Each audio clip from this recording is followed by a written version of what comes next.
जय श्री राम। सभी भक्तजनों से एक आग्रह है कि अपने जीवन में आप कभी न कभी विचार जरूर कीजिएगा। एक बार बैक मिरर से जरूर देखिएगा। बैक मिरर का मतलब ये है कि साइड शीशा जिसे कहते हैं गाड़ी में, कि हम पीछे की तरफ क्या छोड़ आए हैं, क्या साधन आ रहा है, क्या क्रॉस कर रहे हैं, क्या क्रॉस कर गए, क्या क्रॉस करने वाले हैं, ये सब चीजें बैक मिरर में दिखाई देती है। तो आप एक बार निगाह जरूर मारिएगा कि आपकी जिंदगी का मोड़ है, आगे आ रहा है तो पीछे से क्या साधन आ रहा है, कोई हादसा ना हो जाए। पीछे से बहुत कुछ सीखने को मिलता है। तो अनुभव आपके पीछे होता है, अनुभव आगे नहीं होता। एक तो ये बात रखे। दूसरा, भक्ति में तो जरूरी है ये चीज। श्री हनुमान जी के जीवन से कुछ सीखना चाहते हैं तो समर्पण सीखिए कि उन्होंने भगवान श्री राम का दूत बनकर काम किया, पर पूत बनकर भी काम किया। उन्होंने एक दोस्त के रूप में भी उनका साथ दिया, एक मित्रता भी निभाई। तो हर रूप में आप भगवान के प्रति समर्पण हो जाएं, यही भक्ति है। ये नहीं कि आप किसी मंदिर में गए, आपने चढ़ावा चढ़ा दिया, जय श्री राम बोला, जय हनुमान बोला और नारियल ध्वजा चढ़ाकर वापिस मुड़ गए और आपकी भक्ति मंजूर हो गई। ये भक्ति नहीं होती। भगत राम भगत हनुमान नाम लगा है, तो भगत की परिभाषा वहां से सीखिए। हम सालासर जाते हैं, मेहंदीपुर जाते हैं, कहीं और जाते हैं, आजकल बागेश्वर बालाजी की भी चर्चा हो रही है। पर हम क्या कर रहे हैं, क्या करना चाहिए, ये हमारा टॉपिक है कि हम प्रेरित कहाँ से हो रहे हैं, क्या हम कर रहे हैं। हमने बालाजी के भगत होने का दिखावा कर लिया, पर लोग जैसा कर रहे हैं हम वैसा कर रहे हैं। हम अपनी तरफ से उसके लिए कुछ नहीं कर रहे, हम स्पेशल कहीं नहीं बन रहे हैं। राम के राज्य में लाखों करोड़ों लोग थे, हजारों की संख्या में वानर उनके साथ गए। रास्ते में सुग्रीव बाली कितने लोग मिले, लक्ष्मण भी उनके साथ थे, पर सबसे श्रेष्ठ राम भगत हनुमान क्यों कहलाए। ये आपके सोच का विषय होना चाहिए। भगत का नाम अगर लगा है तो उसमें कुछ उन्होंने विशेष किया, तभी लगा है।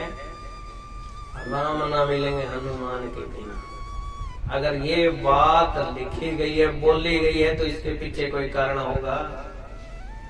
तो आपकी भक्ति का लेवल क्या है। आप लोगों के देखे दिखाए, आप नारियल चढ़ाने में विश्वास करते हैं, ध्वजा चढ़ाने में विश्वास करते हैं, आप जागरण करने में विश्वास करते हैं, आप उनको याद करने में विश्वास करते हैं, पर आप उनको पाने की कोशिश करने में विश्वास नहीं कर रहे। ये चीज उनके पाने का रास्ता नहीं है। अगर आप उनको पाना चाहते हैं, अपने इष्ट को रिझाना चाहते हैं, तो उनको पाने के लिए जो कर्म है वो करें, वो ना करें कि जो दुनिया करती आ रही है कि हम तो वो ऐसे करते हैं जी, वो वैसे करते हैं। तो ये जरूरी है। आप इस समागम में आए हैं तो आपको पता चलना चाहिए कि उन्होंने क्या अलग किया और हम क्या अलग कर रहे हैं, और वो अलग किया तभी राम भगत कहलाए। तो सभी प्रभु प्रेमियों से यही गुजारिश है कि वो राम मिलेंगे कैसे, वो हनुमान जी को कैसे मिले थे। अपन लक्ष्य निर्धारित करें कि आपको मालिक को प्राप्त करना है।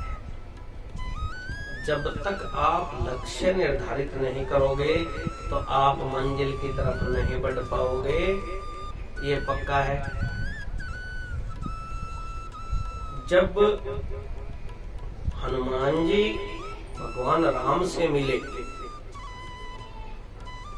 तो उनके विचार क्या थे, क्या उन्होंने देखा, क्या उन पे कृपा दृष्टि हुई, क्या वहां का दृश्य था, ये चीज कभी कल्पना करो, अपने जीवन में धारण करो, फिर आप वीर बजरंगबली के स्थान पे जाओ और महसूस करो कि वो साक्षात आपके सामने बैठे हैं और हमें उनसे उनको पाना है, उनका हुक्म मानना है। तो फिर तो बात बने। हम तो जलते हैं, लाइन में लग जाते हैं, जैसे सामने वाला करवा रहा होता है, एक मास्टर बैठा होता है वहां पे मेरी तरह गेटअप में, तो वो करवाता है, हमेशा करके वापिस आ जाते हैं। पर क्या पता उससे वो जो इष्ट है, क्या पता उस गेटअप में बैठे आदमी के जो क्रियाक्रम करवा रहा है उससे हनुमान जी खुश ना हो। हम फिर कह देते कि जी हम तो जी जा आए थे पर हमारे फायदा नहीं हुआ, हमारी सुनी नहीं, हमने तो 4 बार जाना पड़ेगा, 10 बार जाना पड़ेगा। हनुमान जी एक बार भगवान श्री राम से मिले थे और अपने ओढ़ तक निभा गए, लास्ट तक निभाना ओढ़ निभाना कहलाता है। एक बार का मिलना भी, तो समझ गए आप बात कि एक बार में जाकर भी आप उनको रिझा सकते हैं, बार बार जाने की जरूरत नहीं होती, वो आपके हो जाएंगे। अगर आप उनके हो जाएंगे तो आप एक बार जाइएगा और सच्चे दिल से जाइएगा। आप बार बार जाएं, जरूरी नहीं है कि आपको ये कहा जा रहा है कि आपने जिंदगी में जाना है, पर ये है कि आप एक बार मिलकर सदा के लिए उनके हो जाए तो आपका बेड़ा पार हो सकता है। आप जो भी मन में शंका सवाल लेकर गए हैं उनका समाधान जरूर मिलेगा, पर आप समर्पण नहीं करते, आप देखी करते हैं, दिखावा करते हैं। दिखावे से मालिक कभी नहीं मिलता। अगर हनुमान को पाना है, अगर राम को पाना है, राम को पाना है तो हनुमान की तरह त्याग रखना होगा, फिर तो भक्ति करने का मजा। वरना तो भाई देखा देखी है और देखा देखी में लोग लगे पड़े हैं और जो चल रहा है वो सबके सामने है। वो श्री राम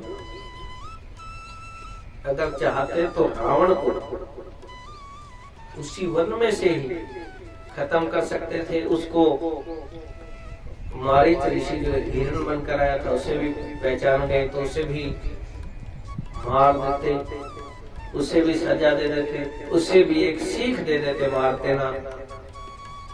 पर इतिहास बनाना होता है तो उसके लिए कुछ करना पड़ता है, वरना हनुमान जी कहाँ मिलते और आज ये कष्ट काटने का कलयुग में अवतार का ये पराक्रम कैसे होता है। तो ये सब चीजें होती है। तो वो खेल खेलता है तो वो एक अपनी प्रक्रिया निभा रहा है, तो आप प्रक्रिया क्यों नहीं निभाना चाहते। पर जो लोगों ने बताई वो प्रक्रिया उस हनुमान को पाने के लिए है, उस राम भगत बनने की नहीं है। राम भगत बनना है तो पहले हनुमान जी की तरह समर्पण त्याग लेके आओ, फिर आप बन सकते हैं, वरना ऐसी चीज संभव नहीं है।